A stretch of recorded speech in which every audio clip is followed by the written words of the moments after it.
Okay, I apologize for wearing the old glasses because I just didn't want to go downstairs and get the ones that aren't crooked. But anyway, you wouldn't have even noticed possibly if I didn't point it out. Wow, what another day. And so before we go any further, if you're here for the healing field, then I suggest you do this prior to connecting to the healing field. So just state out loud, I connect to my deep self. And then feel, if you can, feel yourself doing that. And notice if it changes how you feel. And then I connect to my higher self. Notice if that always makes me yawn. Not always, because it isn't right now. So it almost always makes me yawn. But it always changes how I feel when I feel connected to the higher self. It's just 2 words. That's 4 words, so it's 2 words. Higher self. And if you want to, just for fun, for an experience, say it out loud, I connect to my highest self. And I know some of you who just keep stretching the limits of reality are probably going to say, I connect with my higher than highest self. It's like, I loved you to infinity and beyond, +1. So if Carol watches this, my receptionist of, who knows, 15 years or more, we had a love competition where one of us would say, I love you, and the other one would say, I love you more. And it eventually ended up to be, I love you to infinity and beyond, +1. Because you just got to get creative when you're trying to outlove someone. So Carol, that's for you. Okay, so, your deep self, your higher self, your highest self, your higher than highest self. It's out there, so you're making it up. Make it good. Okay. I ground myself to the healing center of the earth and really feel your energy go down there. And if you don't, just keep working on it. And if you do, just go, wow, center of earth seems really far away. It is, but not in the quantum field, not in consciousness. We just go there and we go, oh, nice. Center of the healing field of the earth. That's not a bad place to hang out. That's my opinion. Okay, and I open myself to the healing power of the one. So you can just think of the one being possibly higher than the higher self, higher than the highest self, and connected to all things everywhere. Yeah, and then that's fun. Just go there. Connected to all things everywhere. I open myself to that. I open myself to the one. And I'm feeling pretty good today. But it's varied, so I'll go into that. So now you've done that. Now you want to just state, if you want to. If you want to. Or whether you want to or not, you might want to think about stating, anything not useful to me now, or anything not in my highest good, I choose to release now. And notice if something happens. And then if you want the Hathors of 7th dimensional beings, the Hathors, to assist you with healing through sound and vibration as you're doing this healing process, then just state out loud, I choose to work with the Hathors. And I promise you, you won't be disappointed. I personally work for them. And also all of these beings that compose the healing field that I work with, I work for them. I work with them. But really I work for them.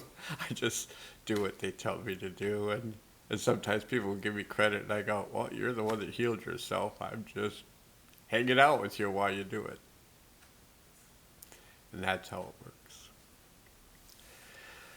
So, so the healing field is open, so just state, I connect to the world healing field.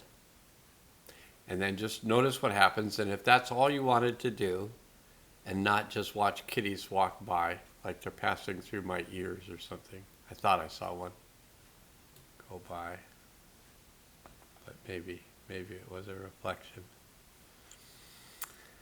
But if all you want to do is the healing field and don't want to listen to me yap, then just hit the pause button and just work with the field and work with your own energies within the field.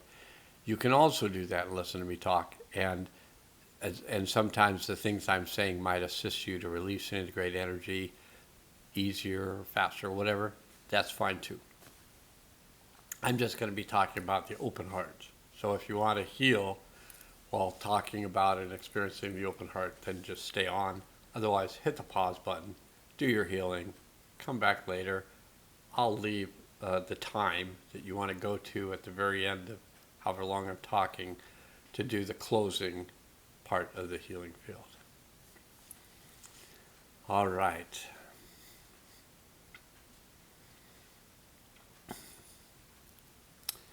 You might feel a change. You might feel a change in me because a change has taken place in me, and I'm well aware of it. Now you can ask me, is everything in your life better? That's what we all want to know, don't we? And I'd say yes. And you might ask, is everything perfect? And I might honestly answer, yes. Even if I don't like it.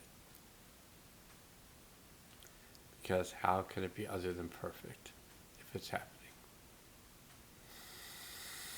I don't know what it's leading towards. I don't know where I'll end up. I don't know what's going to happen to me. I don't know what is going to happen in the world. I don't know any of those things. I only know what I am aware of right now and what has changed in less than a week. So I did the 10 days of the Collective Healing Conference, which in previous years was called the Trauma Summit. And maybe they just didn't attract as many people with the words Trauma Summit as they did with Collective Healing Conference. But anyway, I think they would have gotten a lot of people because anybody who attends this free online conference is changed by it. I don't think you could attend it. I don't think you could listen to one of the videos of the conference and not be changed. I just don't think it's possible. I can't think of a single one that you would listen to and you wouldn't have been changed by it. And I was changed by many of them. So there was 45 presenters. And at the end of the conference, so the conference was over, and I had, watched as many videos as it seemed right for me to watch. I discovered near the end Master Ming Tong Gu, who's a Qigong master. And I discovered him towards the end. And I made the decision that I wanted to do the healing sound Qigong with him for the rest of my life. So I paid the $197 that it cost to be able to access all the videos, I think, for a year. And so far, I just pretty much just make sound, make beautiful music with Master Ming Tong Gu, Chi-Yu, which a friend of mine used to say, Guru, G-U-R-U. His name was George Emery. He was a lovely human being. So I'm going to talk a little bit about Master Gu, who I'm in love with. Just love with his being. I've not met anybody so far that could talk about the release of trauma and giggle throughout, and he couldn't seem to control it. So you'd think, as a master, he could control his emotions, and maybe he can. But a person giggling in the middle of a trauma conference, presentation, healing, well, it affected me. And I want to tell you the depth that it affected me. So I'm going to mention, for those of you who have had trauma, that I did hear from enough friends of mine associated with trauma about the benefit of psilocybin, magic mushrooms, in a microdose for clearing traumatic experiences that were kind of stuck in the brain, stuck in memory. And I heard about it, I read about it, I heard about it, I read about it, I heard about it, I read about it, I read about it, I read about it. And then finally I just said, well, I'm going to give it a try. And for, I think, 28 days, I microdosed a very small amount of psilocybin and felt that I changed daily. And then I waited, I think, 60 days. I waited 2 months and decided I really liked the changes that it had helped me make, so I did it again, and this time I went 60 days with a microdose of psilocybin. And at the end of 60 days, I felt like I had changed and that I was a different person, and I didn't feel like I needed that. And so that was it. That was, a year or more ago. Yeah. And it was a good experience for me. So I didn't use a therapist, and I would recommend anybody thinking of doing this, how they say, ask your doctor. Ask your doctor if psilocybin would be good for you. Or find a therapist that, in many states it's legal, and if you want to do that, if you want to really shift some trauma thinking, it did for me. And I felt like I had done enough therapy, and I had been a therapist long enough to just take myself through it, and I did, and it worked out fine. It was a very small dose, but it was very useful. And so on Friday, I watched 2 videos from the conference, and one was with a woman named Dr. Sue Morter. And Dr. Sue Morter is a chiropractor and a consciousness coach, in a way. And she has a theory about trauma and a theory of what needs to happen related to the trauma. And you may be able to find her on YouTube. But it turns out when I saw her name, Morter, M-O-R-T-E-R, I think, I thought, well, I wonder if she's related to Dr. Chip Morter. Now, Chip was his nickname, but I don't know what his real name was, so Chip was his name. And Dr. Chip Morter had created a process that a number of my housemates in chiropractic college were using, and it was called bioenergetic synchronization technique, or BEST.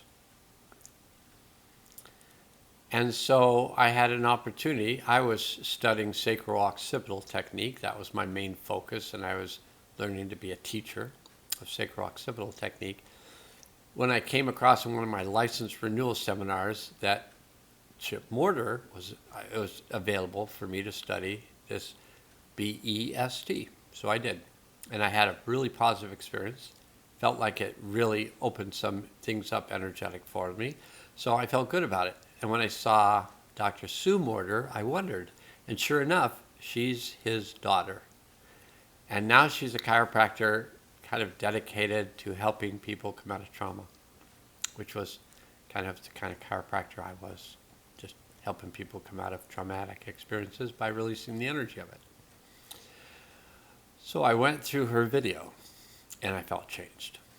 I felt changed by the video, and the most interesting thing to me was when I started connecting with the deep self, it opened up some energetics inside me that I hadn't been as aware of previously. And I'm going to try to describe it to you. But if you think of me holding a straw, just think of it as a straw. And I hold that straw and I tell you that that straw is a small version of a tube that runs down from the crown of our head out through our perineal area, which is in between the pubic bone and the coccyx. So that some people call it the pranic tube. I may be able to come up with it. It's the pranic tube. It's also called the toroidal tube because we're a toroid. An apple is a toroid. The center, in the apple is the tubal portion.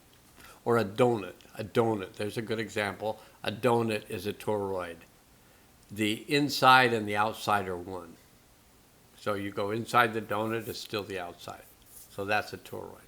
So we are toroids energetically.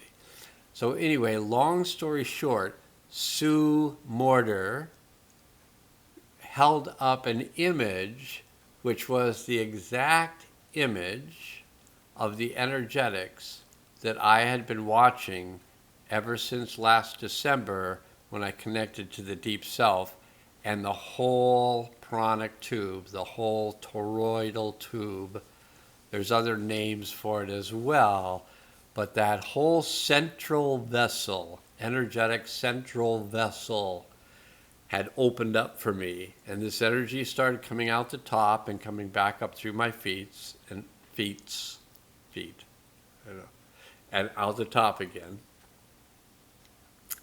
And then that canal that opened up began receiving energy through the top of my head, which then ran down my spine and then out the perineal area, out the bottom of the tube, or out the feet. And sometimes the energies would go down through this tube and out my feet and into the healing center of the earth. And sometimes the energies felt like they were coming up from the healing center of the earth and going out the top of my head. I was really enjoying this process, and so I did it most every day. I included it in my healing sessions with clients, so I was just doing it a lot. And then last Friday, Dr. Sue Mortar holds up this image of that whole system that I'd been experiencing. I thought, well, that's pretty cool. But then she talks about the dents in the hollow center of that, and how they act as like rocks in the water. So things have to go like this to try to get through. And sometimes the things are so damaged that they can't get through, and how to straighten that up and how to run energies through that tube to align it. And so she took us through a meditation process, and afterwards I felt changed. I felt like my energy was really high. I felt like it was more open and it was more running. So I did that. And then I watched the video with Master Ming Tong Gu. And I love sound. I've been working with Sound and Healing with the Hathors for 14 years.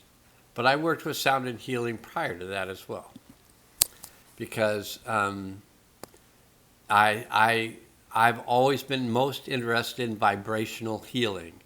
And so just energetics, interested in the energetics of it, interested in the sound of it, and they both have a lovely effect. So Master Gu, he talked, there's this video, and he talked about the 5 organ systems and what they relate to.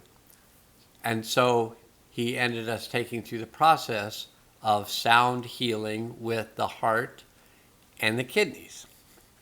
And I loved what he said about the heart, because I've always said that the heart stores any emotions that don't seem to fit into some other place. Like the heart's just full of a bunch of stuff. And he made it really simple. He said, the heart, the contraction of the heart contains unhappiness. And so when that's released, you experience happiness. I like it simple. I just like it simple. That simple. And then I've spoken about on videos galore how fear, the organs of fear are primarily the kidneys, the adrenals, and the small intestine, just in my paradigm. And so he talked about kidneys being a storage place for fear. And then he did the sounds to release the heart. And then he did the sounds to release the kidneys. And I felt very different. So I had this back-to-back experience of doing this meditation with Dr. Sue Morter and then doing this sound vibrational healing meditation with Master Gu. And afterwards, I was fairly disoriented. I just I wasn't sure about my footing. It felt like I was kind of wobbling back and forth. I wasn't stable, like energetically kind of locked in. I was like, well, a little bit more fluid than I was used to. I wouldn't say that I'd like to be, because I'd like to be that fluid and more fluid. I'd just like to be used to it and be able to function, which I think Qigong, going back to Qigong, is going to help me with that. But anyway, I then had a card reading from my lovely stepdaughter. And I said, I kind of don't know what to do with the rest of my day. And so she has, I think some tarot cards. I think there's animal cards. Yeah, there's animal cards, and there are plant cards. So it seemed like she needed to work with the plant cards. We went to plant cards, and the card she pulled for me was the Sea, S-E-A. And kind of, she didn't need to explain what I need to do. I needed to go to the sea. And it's not very far away from here. You can see it from the window.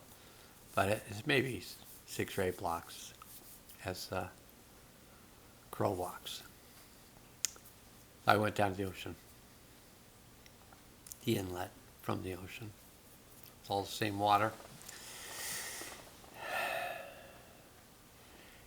And I had a number of experiences in the past, and I would say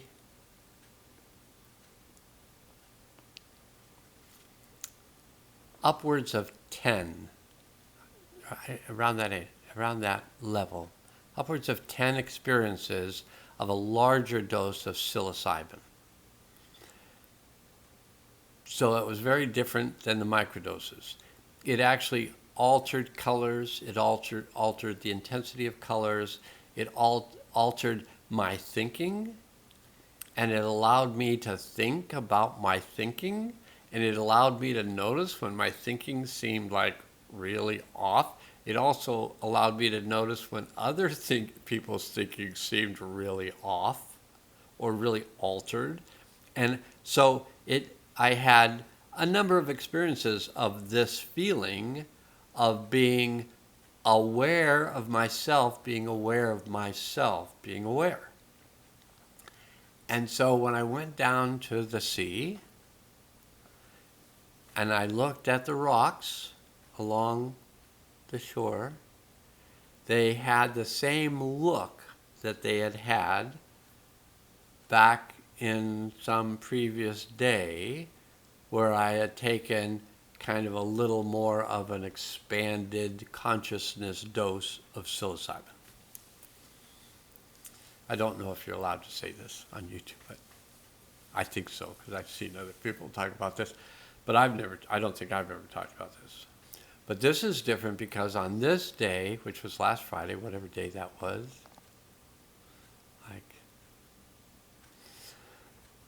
that would have maybe been 5 days ago, so it might have been the 4th, Friday the 4th. And I was down at the beach, and I looked at the sky, and the sky looked like the colors were amplified, and the sky was altered, and I felt like I was in a different body and more in some rhythm of the earth in that body, and I realized that I felt like I had taken a quantity of psilocybin, which I hadn't. But the few times I did do that, and the month and then 2 months that I did the microdosing, I felt progressively better than I'd felt previous to doing that. And on this day, what I noticed was a level of happiness that I had not felt before, with only Qigong, heart and kidney opening, and taking the dents out of my pranic tube. And it lasted, and it lasted, and it lasted. So I was down by the water for at least an hour and a half, maybe 2 hours. I came home feeling happy. I went to bed feeling happy. And I woke up in the morning feeling a tremendous amount of grief and fear. And so I didn't feel disappointed. I didn't feel like, oh, I want to be happy. I'm not happy. I wasn't doing that. I was like, oh, now I'm feeling grief and fear. So I just recognized those energies. And actually, when I woke up, I started doing breath work in the dream world. So I woke up to those feelings, and I started doing breath work, which I do in the mornings. I started doing the breath work I usually do in the mornings awake. I started doing it in my sleep, and I was watching myself do the breath work while my body continued to sleep. So so that would be maybe lucid dreaming, and I became lucid in the dream. And in the dream, I was doing breath work to resolve fear and unhappiness. No. Anyway, fear and grief. And then later on when I woke up, a little bit later I woke up and I got my yoga book and I started to do my yoga exercises, and I had the thought, maybe you should do the sounds with Dr. Gu while you do the yoga. So I got the computer, got Dr. Gu on the computer, and I decided to listen to the first 20 minutes talk, 25-minute talk that he gives before the sound. I decided to listen to it again while I did the yoga. Then I did the yoga, then I did the Qigong sound healing. And then everything shifted for me again. So that was Saturday. So I did that Sunday, same kind of thing, Monday, Tuesday, today's Wednesday. Did the same thing. And I feel different. I feel present. I feel what I'm feeling with a lot greater ease. I'm aware of what I'm feeling, but I'm aware of not suffering because I'm feeling. I'm aware of being aware that I'm feeling and aware that I'm not suffering. I'm just feeling. And I wish, I'm going to go through and I'm going to write down the words that I want to call him Dr. Gu, but Master Gu, the words that he says. You know, I'm going to write them down, and then sometime I'm going to do a video and read them to you. But he said, good, bad, we're not judging.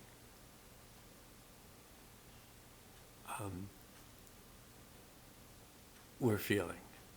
He says, intense, subtle, just feelings.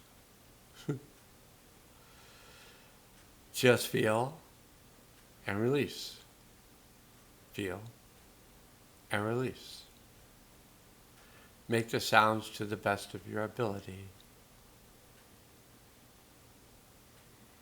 Notice what you notice. These are a lot of things I've said in my healing sessions with people. Just notice what you notice. Notice where your attention is drawn.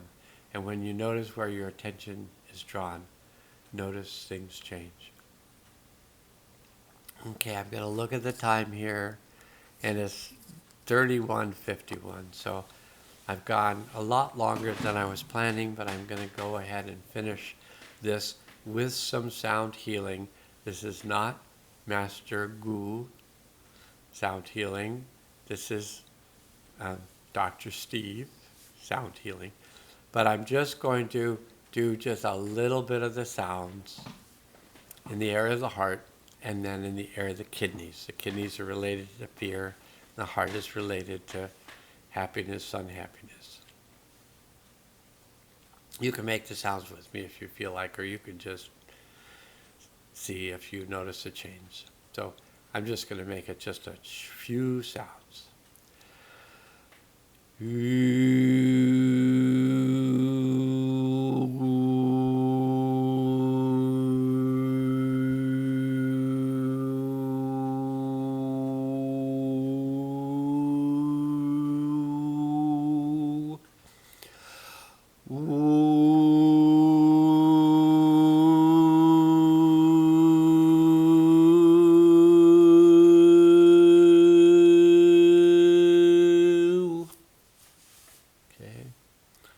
Just notice what you notice.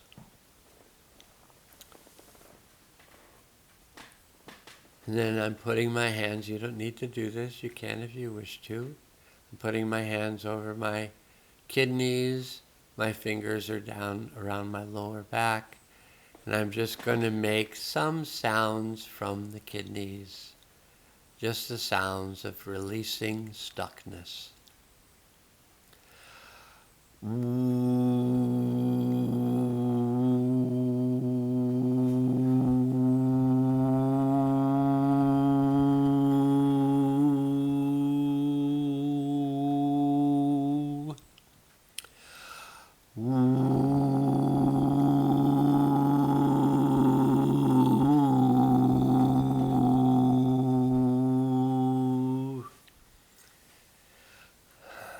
Just notice what you notice.